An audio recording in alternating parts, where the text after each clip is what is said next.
سے ملے، اتنے خوبصورت، اتنا چمکدار چہرہ، جنہوں نے حضور تاج الشریعہ کو دیکھا ہے وہ جانتے ہیں۔ مدرسہ چل رہا ہے، بریلی کی سرزمین ہے، علماء اس کے اندر پڑھا رہے ہیں، مدرسین اپنی ڈیوٹی پوری کر رہے ہیں۔ ہوتا ہے کبھی ان علماء سے پوچھو، جو قوم رمضان میں ان کو زکوٰۃ، فطرہ، صدقہ، خیرات دیتی ہے، یہ اسی بجٹ میں اپنے مدرسے کا لیول لے کر چلتے ہیں۔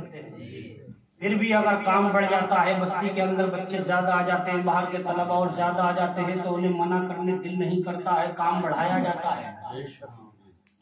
کام تھا اب تک 2 لاکھ کا اور بجٹ آ رہا ہے 3 لاکھ کا خرچہ آ رہا ہے، تو پھر انہیں ادھار کر کے ادھر ادھر بھاگ دوڑی کر کے وہ کام پورا کیا جاتا ہے، لیکن تعلیم کا سلسلہ کبھی نہیں روکا جاتا۔ سبحان اللہ۔ ہم سوار کے اندر پڑھا رہے تھے، پچھلے سال ایسا ہوا کہ 2 مہینے 3 مہینے تقریباً ایسے گئے جو بجٹ تھا وہ سب ختم ہو گیا۔ ہمارے قاری صاحب کے سالے صاحب ہیں، خزانچی صاحب ہمارے انتظار بھائی، انہوں نے کہا کام نہیں رکنا چاہیے، پیسہ ہم لا کے دیں گے، اور 1 مہینے کا خرچہ تقریباً 70 سے 80 ہزار کا تھا، لیکن تعلیم کا سلسلہ نہیں رکا، تعلیم چلتی رہی، رسول اللہ کے مہمان پڑھتے رہے، قرآن اپنے سینوں میں محفوظ کرتے رہے۔ قوم میں جب ایسا درد رکھنے والے ہوں گے تو قیامت بھی سوچے گی آنے کے لیے، اور جب قوم میں نشیڑی ہوں گے، جواری ہوں گے، تو قیامت خود کہے گی آنا ضروری تھا یا نہیں۔ چاہتے ہو اگر قیامت سے بچ جاؤ، اس کے عذاب سے تم بچو، تمہاری اولاد بچے تو تمہیں صبر نہ ہوگا۔ تاج شریعت کیسے ملتے ہیں؟ مدرسہ چل رہا ہے، مفسر اعظم محمد ابراہیم رضا خان پڑھا رہے ہیں، گھر میں اپنی بیوی سے، تاج شریعت کی والدہ سے بیٹھ کر گفتگو کرتے ہیں اور کہتے ہیں میری زوجہ، میری بیوی، کیا بتاؤں مدرسے کا اس سال بجٹ اتنا ہوا تھا کہ اب تک چل سکا اور اب مدرسہ قرضے میں جائے، مدرسین کی تنخواہ کیسے نکلے گی، پڑھانے والوں کی تنخواہ کیسے نکالی جائے گی۔ قربان جائیے اس ماں پر جس نے سنا تمہاری عورتوں کو کیا پتا مدرسے کیا ہوتے ہیں، تمہاری عورتوں کو کیا پتا کہ دین کیسے بڑھتا ہے، انہیں تو آج موبائل سے فرصت نہیں، ادھر کی ادھر برائی کرنے بچے کو موبائل تھما دیا اور بس ان نسل کو بچا کے رکھو۔ یہ چھوٹے چھوٹے بچوں کی عمر موبائل چلانے کی نہیں ہے، اس وقت ان کے ہاتھ میں قرآن ہونا چاہیے، ان کے ہاتھ میں رسول اعظم کی حدیث ہونی چاہیے۔ تاج شریعت کی ماں ہے، اپنے شوہر سے عرض کرتی ہیں حضرت گھبرانے کی ضرورت نہیں ہے، مدرسہ قرضے میں ہو گیا، آپ بالکل فکر نہ کرو، میرے پاس اتنا زیور ہے، اس کو لوگ بیچ کر آؤ اور مدرسے کا کام آگے بڑھاؤ۔ آج کی عورت زیور تو بہت دور کی بات، ایک انگوٹھی دینے کے لیے تیار نہیں ہوگی اور کہے گی مدرسے کا کیا ہم نے ٹھیکہ لے لیا ہے۔ جبھی تو ان کی کوکھ سے آوارہ پیدا ہو رہے ہیں، جواری پیدا ہو رہے ہیں، نشیڑی اور قاتل پیدا ہو رہے ہیں، ان کی بات میں اثر نہیں۔ یہودیوں نے، عیسائیوں نے کہا تھا ہم ان کی عورتوں کو اتنا بے پردہ کر دیں گے کہ دوبارہ ان کی کوکھ سے کوئی صلاح الدین ایوبی پیدا ہی نہیں۔ آج کہتے ہو یا اللہ صلاح الدین کو بھیج دے، گھر میں جس کو تم نے بٹھا رکھا ہے پہلے اس کو سوارو، پھر دیکھو صلاح الدین کیسے آتا ہے۔ بات کر رہا ہوں تاج شریعت کی، بیوی نے کہا حضور میرا زیور لیجیے اور اس کو بیچ کر مدرسے کا کام آگے بڑھائیے، رسول اعظم کے مہمان پریشان حال نہیں رہنا چاہیے، زمین پر یہ خوش رہیں گے، ہماری روزیوں میں برکت ہوگی، مہمان رسول خوش رہے گا، ہماری بستیوں سے آفاتیں دور ہوں گی، رسول اللہ کے مہمان خوشی سے قرآن پڑھیں گے، ہماری بستیوں کے اندر بارشیں ہوں گی، ہماری زمینوں پر فصلیں ہوئیں گی۔ قربان جاؤ ایسی وہاں پر عثمان نے زیور دیا، شوہر نے کہا بیوی یہ تمہارا زیور ہے، یہ تمہارا میک اپ ہے، یہ تمہارا حسن ہے، مجھے ایسے حسن کی ضرورت نہیں ہے، جہاں مہمان رسول بھوکا ہے اور دین کا کام رک جائے، میں دنیا کی چمک کے لیے نہیں جیتی ہوں، مجھے چمک چاہیے تو قرآن کی آیتوں میں چاہیے، مجھے چمک چاہیے تو رسول اعظم کی حدیث کی چاہیے، اور ایسا ہی ہوا، انہوں نے زیور قربان کر کے دنیا کی چمک کو قربان قربان کر دیا. اللہ نے اس زیور کو اس چمک کو اتنا قبول فرمایا کہ نور نظر لخت جگر ایسا پیارا بیٹا دیا جو بزرگی میں بھی نہ چمک رہا تھا، جس کے چہرے کو دیکھ کر بڑے بڑے دیوبندی کرنا پڑتے ہوئے نظر آتے تھے. جس نے ان کو دیکھا وہ بیتاب ہو گیا، بے قرار ہو گیا. جب نظر پڑی تاج شریعت پر اور کہنے والوں نے کہا یہ چمک کہاں سے آئی؟ کہا یہ اسی زیور کی برکت تھی جو ان کی ماں نے قربان کر دی. انہوں نے اپنی چمک قربان کی، انہوں نے اپنی چمک بیچ دی، ختم کر دی. اللہ نے ان کے بیٹے کے چہرے پر چمک ڈال دی. ارے ادھر کو دیکھو، نعرے کی ضرورت نہیں، آپ توجہ کریں. چمک چہرے پہ آ گئی. 2011 کے اندر حضرت بنگلور کے ایک جلسے میں تھے تو ہمارے ایک دوست وہاں امامت کر رہے تھے، مولانا توفیق صاحب. انہوں نے بتایا کہ پورے جلسے کی لائٹ چلی گئی اور حضرت کرسی پر ممبر پر تشریف فرما تھے، لیکن بولے ہم حیرت میں تھے، سارے لوگ حیرت میں تھے کہ پورے جلسے کی لائٹ سب اندھیرے میں گل ہو گئے، حضور تاج شریعت چمک رہے تھے، آپ کا چہرہ چمک رہا تھا. میں نے کہا یہ وہی چمک تھی جو ان کی ماں نے. اللہ نے چمکدار بیٹا دیا، پھر اس کو فخر اظہر کہا گیا، تاج شریعت کہا گیا. ناز کرتے ہیں وہ لوگ جو ان کے مرید ہوا کرتے ہیں. سمجھ میں آ رہی ہے آپ کے؟ اسی لیے دنیا کی چمک دمک کو مت دیکھو، اس مدرسے کی چمک دمک کو بنا. یہ چمکے گا رسول اعظم کے مہمان چمکیں گے. دین کی بقا ان سپاہیوں سے ہے، دین کی بقا مسجدوں کی رونق ان سپاہیوں سے ہے. آپ دنیا میں کمانے کا ہنر رکھتے ہو، آپ کو اللہ نے کمانے کے لیے پیدا کیا ہے، انہیں دین سیکھنے اور سکھانے کے لیے پیدا کیا ہے. کام ایک سائڈ سے نہیں چلے گا، کام دونوں سائڈ سے چلے گا. ہمیں تم سے ملنا ہے، تمہیں ہم سے ملنا ہے، اور پھر مل کر ہم قدم بڑھائیں گے. کیوں؟ ہم میں کوئی اونچا نیچا نہیں ہے، ہم ایک باپ آدم کی اولاد ہیں اور ایک رسول کا کلمہ پڑھنے والے ہیں. اب بٹنے کی ضرورت نہیں ہے، اب ملنے کی ضرورت ہے. جب غریب نواز اپنا وطن چھوڑ کر ہندوستان آ کر قرآن پڑھا سکتے ہیں تو ہم اپنے گھر سے نکل کر اس مدرسے میں بیٹھ کر بھی بچوں کو قرآن پڑھا سکتے ہیں. یہ مشن غریب نواز کا ہے، یہ مشن بغداد کے دولہ کا ہے. اس لیے یہ سلسلہ یہیں تک نہیں رہنا چاہیے.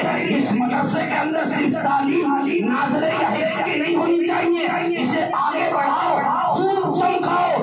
جب رسول اعظم کے مہمان یہاں رہ کر پڑھیں گے تو تمہیں ہنر پیدا ہو جائے گا. پہلے کیا حال تھا اور اب کیا حال ہے، ان کو خوش کرو گے اللہ تم سے راضی ہو جائے گا، خود نبی اعظم تم سے راضی ہو جائیں گے. دین کے ساتھ مل کر کام کرو، مسجد مدرسوں کو لے کر چلو. یہی دین کی بقا ہے، اسی سے دین کی پہچان ہے. اب ہمیں قلم اٹھانا ہے اور دنیا والوں کو بتانا ہے کہ ہم گناہگار ہو سکتے ہیں لیکن مصطفیٰ کے غدار نہیں ہو سکتے ہیں. اور میرے نبی نے فرمایا خیرکم من تعلم القرآن وعلمہ، تم میں بہتر شخص وہ ہے جو قرآن سیکھتا ہے اور دوسروں کو قرآن سکھاتا ہے. نعرہ تکبیر، نعرہ رسالت، مسلک اعلیٰ حضرت، مسلک اعلیٰ حضرت مدرسہ فیضان الاسلام، نعرہ تکبیر، علماء اہل سنت. تو آج کی تقریر سے آپ کو یہ پیغام ملتا ہے کہ مسجد اور مدرسے ہی ہماری شان ہے، ہماری پہچان ہے. ہمیں ان کو لے کے چلنا ہے اور جس طرح اچھا جو بھی آپ مولانا ولی جس کو بھی دیکھیں گے وہ مدرسے جڑا ہوا ملے. غوث اعظم بہت بڑے بزنس مین لیکن مدرسے میں پڑھے اور آخری سانس تک پڑھایا. ایک دو بچے فارغ نہیں ہوتے تھے، ہزاروں کی تعداد میں جید عالم اور دکھاوے کا عالم نہیں ہوتے تھے بلکہ دل سے اللہ کے ولی ہوا کرتے. سبحان اللہ. ایسی بہاریں اگر دیکھنا چاہتے ہو کہ علماء فارغ ہوں، حفاظ فارغ ہوں، جن کے دل بالکل دھلے ہوئے ہوں، صاف ہوں، جن کے چہروں پر تمہاری نظر پڑے تمہارا ایمان تازہ. یہ کب ہوگا؟ ترقی پکڑو. ترقی یہ نہیں ہے کہ داڑھی میں اتنے کٹ نکال لی، ترقی یہ نہیں ہے کہ پینٹ 4 جگہ سے پھاڑ لی. ترقی یہ ہے کہ تمہارے مدرسے کتنے چمک رہے ہیں. اسی لیے دوسروں کو مت دیکھو اور دین کا کام کرنے میں تمہیں ادھر کی ادھر کی سننے ملے گی. ہمیں لوگ بہت سناتے ہیں تو کہ ہم امامت کرنا چھوڑ دیں. ہم امامت کرنا چھوڑ دیں گے تو آپ کی نماز کا ثواب کم ہو جائے گا. ہمارے پیچھے نماز پڑھنے میں 27 نمازوں کا ثواب ملتا ہے. سمجھ گئے آپ؟ ایک امام کے پیچھے جب آپ نماز پڑھیں گے تو آپ کو جو نماز تنہا پڑھنے میں ثواب مل لیا اس سے کئی گنا زیادہ. اور اگر امام ابھی پتہ کوئی دل سے کون اللہ والا ہے؟ سامنے تو میں بھی پگڑی باندھ کے آ گیا ہوں، لیکن یہ کوئی پتہ نہیں کہ اس میں بھی کوئی ولی بیٹھا ہو، یہ کسی کو پتہ نہیں ہے۔ اگر امام ہوا دل والا اور ہوا اللہ والا تو پھر پتہ چلے گا، کہہ دیا پیچھے اس امام کے تو یہیں تک نہیں رہ پاؤ گے، جنت میں بھی اس کے پیچھے پیچھے جاؤ گے۔ سبحان اللہ۔ اس لیے کسی کو ہلکے میں لینے کی ضرورت نہیں ہے، ہمیں آپ کی قدر کرنی چاہیے، آپ کو ہماری قدر کرنا چاہیے، کیونکہ ہم ایک ہی باپ کی اولاد ہے، ہمیں کوئی اونچا نہیں چاہیے۔ سمجھ گئے؟ مل جل کے رہیں، اتفاق سے رہیں، علماء کا احترام کریں اور دین کا کام کریں۔ حضرت اللہ نے آپ کو قرآن دیا، آپ پڑھائی، خرچہ کیا آتا ہے، اخراجات کیسے مدرسے کے پورے ہوں گے، یہ ہم جہاں ناچنے والی ترنت سیٹ کر لیتے ہو کسی شادی میں اور 50,000 کی گڈی 2 منٹ میں اڑا دیتے ہو، وہ گڈی اللہ نے اس لیے نہیں دی تھی، وہ دین کے کام کے لیے دی تھی۔ اس لیے آپ اپنے پیسے کو بچا کے رکھیں اور دین کا کام لے کر چلیں۔ اب میں اپنی تقریر کو یہی ختم کرتا ہوں، دین کا درد ضرور پالیں، یہ نہ سوچے کہ جو داڑھی والا ہوگا، جو امام ہوگا، جو مولوی ہوگا اسی کو پر دین کی ذمہ داری نہیں، جو بھی نبی کا کلمہ پڑھتا اس کے اوپر اس کی حیثیت کے مطابق دین کی ذمہ داری بن جاتی ہے۔ اس لیے آپ اپنی ذمہ داری سے فارغ ہو، ہم بھی اپنی ذمہ داری سے فارغ ہوں گے، مل جل کر کام کریں گے۔ دنیا جب ہمیں ملا ہوا دیکھے گی نا تو کہے گی جب یہ اتنے لاجواب ہیں تو ان کے نبی کتنے لاجواب ہیں۔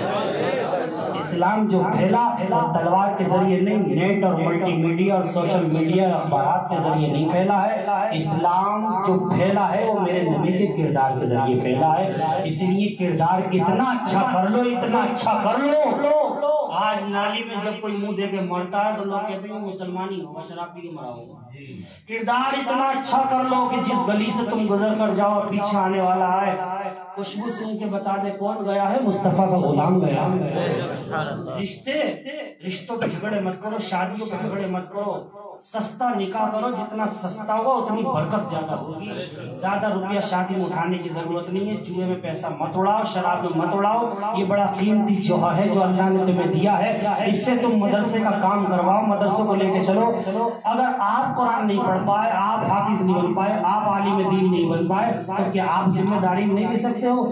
سلطان عبدالحمید دوئم نے جب یہ منصوبہ بنایا کہ مدینہ منورہ سے لے کر ترکستان تک ہم ریلوے بچھائیں گے اور ریلوے چلائیں گے، تو آپ نے پہلے ہی 10 یتیموں کو اٹھا کر جرمن پڑھنے کے لیے بھیجا اور کہا انجینئر بن کر آؤ اچھے، کیونکہ رسول اعظم کے شہر میں ریلوے بچھے گا، ریلوے کی پٹری بچھائیں گے، وہاں ہم مشرک اور کافر کو نہیں بھیجیں گے، اس حرم میں مصطفیٰ کے غلاموں کو بھیجیں گے۔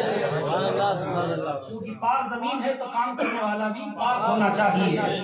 اگر کوئی چیز کوٹی جاتی تھی تو وہ مدینے سے باہر جا کے کوٹی جاتی تھی۔ رسول اعظم کے مزار کا، آپ کے تربت کا، آپ کے روزے کا اتنا ادب و احترام کیا گیا تو انہوں نے وہ یتیم اٹھائے اور یتیموں کے سر پہ ہاتھ رکھا اور کہا ہم تمہاری ذمہ داری لیتے ہیں۔ وہ لڑکے بھی چمک گئے، کام بھی دین کا ہو گیا۔ اسی لیے بستی کے اندر مسلمانوں کے بچے بھٹکنا نہیں چاہیے، یتیم بے سر و سامان نہیں لینا چاہیے۔ اگر اللہ نے تمہیں دولت دی ان کے سر پہ ہاتھ رکھ کر کہو ہم حافظ نہیں بنے تو کیا ہوا، تمہیں حافظ بنائیں گے، تمہیں عالم دین بنائیں گے، کام تم کرو گے، ثواب تمہیں بھی ملے گا اور اللہ تمہارے صدقے میں ثواب ہمیں بھی عطا فرمائے گا۔ پڑھیے استغفر اللہ ربی بكل ذنب واتوب الیہ، کلمہ شریف کا بیٹ کیجیے لا الہ الا اللہ محمد رسول اللہ۔ زندگی کو سلامت رکھی تو پھر کبھی آپ سے ملاقات ہوگی، اجازت دیجیے، السلام علیکم وعلیکم السلام ورحمۃ اللہ وبرکاتہ۔